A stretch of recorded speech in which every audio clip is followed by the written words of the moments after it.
Guys, तो आज मैं कुछ ऐसे क्वेश्चंस लेकर आई हूँ जो कि देखने में बहुत टफ लगते हैं। ठीक है, बहुत स्टूडेंट्स को समझ नहीं आता, लेकिन ये सबसे इजी वाले क्वेश्चंस है, कुछ भी टफ नहीं है। तो अगर आप यूजीसी नेट इकोनॉमिक्स में अगर आप प्रिपरेशन कर रहे हैं तो आप सब्सक्राइब कर सकते हैं, बेल आइकन को जरूर प्रेस करें जिससे आपको रेगुलर वीडियो मिलती रहे, आपको नोटिफिकेशन मिल जाएगा। तो देखिए हमारा क्वेश्चन क्या है। देखिए क्वेश्चन आपको देखने में बहुत बड़ा और टफ लगेगा, लेकिन ये बहुत सिंपल क्वेश्चन। देखिए यहाँ पे क्वेश्चन क्या लिखा हुआ है, let the consumption function in life cycle hypothesis be represented as, ये आपको गिवन है। ठीक है, ई क्या, number of post retirement years of living. ठीक है, पोस्ट रिटायरमेंट है। उसके बाद वाई बार क्या, average annual income during the working period. Y bar क्या है, average annual income during working period. और marginal propensity to consume is repair by the equation. ठीक है, तो एमपीसी आपको बताना है इसमें से कौन सा एमपीसी है। ठीक है, कौन सा इक्वेशन एमपीसी। ठीक है, यहाँ पे लिखा हुआ है कि marginal propensity to consume is represented by the equation. तो ये बहुत सिंपल है, सी आपको गिवन है। ठीक है, कंजम्पशन फंक्शन। तो आपको सिंपल क्या करना है, देखिए यहाँ पे इसका क्या होगा कि हम लोग ऐसे करेंगे, ठीक है। अगर हम डिफरेंशिएट करते हैं, मान लीजिए इसको, ठीक है, इसको हम लोग डिफरेंशिएट करते हैं तो ये वाला पोर्शन को हम लोग लेते डिफरेंशिएट करेंगे, ये पोर्शन आपका बाहर आ जाता है। ठीक है, मल्टीप्लाई वाला अगर हम लोग डिफरेंशिएशन करते हैं, ठीक है, एक होता है ना u multiply v, u multiply v वाला जो डिफरेंशिएशन होता है, तो उसमें हम लोग कैसे करते हैं कि ये वाला पोर्शन को हम लोग क्या करेंगे, बाहर ले आएंगे। ठीक है, उसके बाद डिफरेंशिएट करेंगे। देखिए यहाँ पे लोग डिफरेंशिएट में डी अपॉन, यहाँ पे डी वाई बार।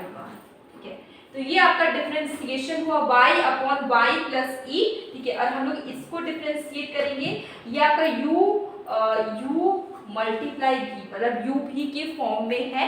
ठीक है, तो आप इसको डिफरेंशिएट करेंगे तो इस पोर्शन को बाहर निकाल देंगे और ये y बार को डिफरेंशिएट करेंगे। ठीक है, y के रिस्पेक्ट में।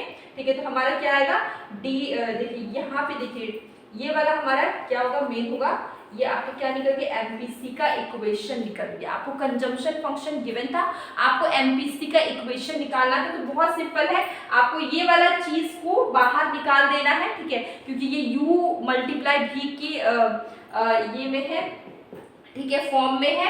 अब हम लोग इसको डिफरेंशिएट करेंगे y बार को। ठीक है, y बार को डिफरेंशिएट करेंगे तो देखिए y के रिस्पेक्ट में y बार को डिफरेंशिएट किया तो हमारा ये आया आंसर। अब यही आपका आंसर हो जाएगा। ठीक है, तो हम लोग आंसर देखते हैं। तो फर्स्ट तो नहीं होगा इक्वेशन, देखिए ये वाला का करेक्ट है, D Y bar upon Y. ठीक है, तो ये कितना बड़ा क्वेश्चन दिख रहा था, लेकिन इसका आंसर कितना ही सिंपल और कितना ही छोटा था, कुछ भी नहीं करना है।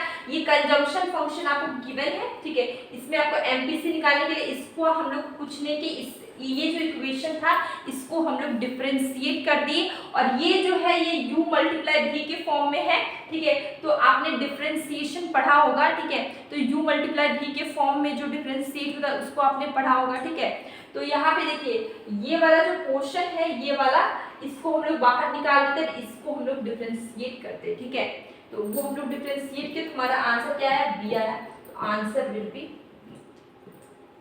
ये आपको समझ में आ गया। हमारा नेक्स्ट क्वेश्चन देखिए, नेक्स्ट क्वेश्चन हमारा क्या है कि आपको बताना है डबल कार्डर हिक्स टेस्ट। ठीक है, तो ये जो कार्डर हिक्स टेस्ट है ये आपका किसका है। ठीक है, तो ये जो कार्डर हिक्स टेस्ट होता है ये आपका है स्कीटोविस्की का। ठीक है, स्कीटोविस्की कहाँ पे, 3 नंबर में। तो सबसे पहले इसको अगर एकदम सही करना, आपको ऐसे तो समझ में आएगा कि इसको इसमें मिला देंगे इसको, लेकिन आप अगर लिख के नहीं करेंगे तो फिर आपका रॉन्ग हो जाएगा आंसर। तो सबसे पहले आप क्या करिए, ऐसे लिख लीजिए A B C D। ठीक है, अब हमारा ए का आंसर डबल कार्डर हिक्स टेस्ट, ये किसने दिया था, ये दिया था स्कीटोविस्की ने दिया। ठीक है, तो फर्स्ट वाला हमारा क्या हो जाएगा, आपका 3rd नंबर। ठीक है, अब देखिए कॉम्पनसेशन प्रिंसिपल। ठीक है, कॉम्पनसेशन प्रिंसिपल की अगर हम बात करें तो कॉम्पनसेशन क्राइटेरिया बोलिए या कॉम्पनसेशन प्रिंसिपल बोलिए, ये एक ही इंसान ने दिया है, उसका नाम है कार्डर। ठीक है, तो कार्डर हम लोग देखेंगे बर्सन एरोस, कार्डर 4 नंबर पे आपका है। इसके बाद हम देख रहे हैं सोशल वेलफेयर फंक्शन। ठीक है, सोशल वेलफेयर फंक्शन है बर्गसन है फर्स्ट नंबर पे, ठीक है। उसके बाद इम्पॉसिबिलिटी थ्योरम किसका है? एरो का, ठीक है। 10th एरो बोलते हैं, तो ये हो जाएगा एरो आपका है 2 नंबर पे, ठीक है। तो ये जो क्वेश्चन है इसका आंसर 3, 4, 1, 2 है। साथ साथ इंपॉर्टेंट चीज ये है कि यहाँ पर आपको ये जो क्वेश्चन आपको 4 दे दिया और इसमें आंसर भी 4 है, ठीक है, लिस्ट 1 लिस्ट 2 करके। लेकिन ये क्वेश्चन इंपॉर्टेंट है क्योंकि यहाँ पर इंडिविजुअली भी पूछा जा सकता है कि social welfare function given by fill in the blanks, ठीक है। 4 ऑप्शंस रहेंगे, कार्डर, एरो, ठीक है। तो आपको सही बताना है, तो आपको ये इंडिविजुअली पूछा जा सकता है। इम्पॉसिबिलिटी थ्योरी किसने दिया, आपसे पूछ लिया जाएगा, तो आपको पता होना चाहिए एरो ने दिया है।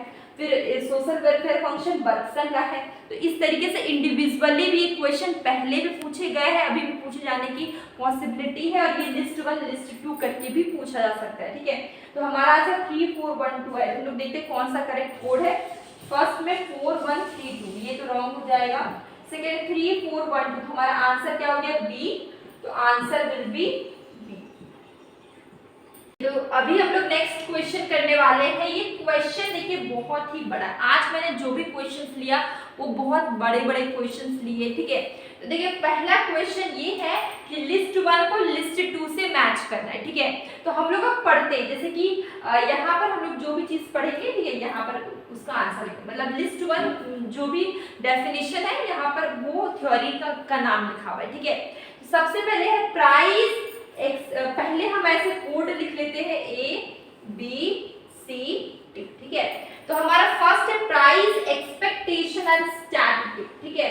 प्राइस एक्सपेक्टेशन यहाँ पे स्टैटिक होगा, ठीक है। प्राइस एक्सपेक्टेशन स्टैटिक होता है। तो ये कौन सा है? ओकुन्स लॉ है, फिलिप्स कर्व है, या natural rate of unemployment NRU है, या फिर आपका रैशनल एक्सपेक्टेशन, ठीक है।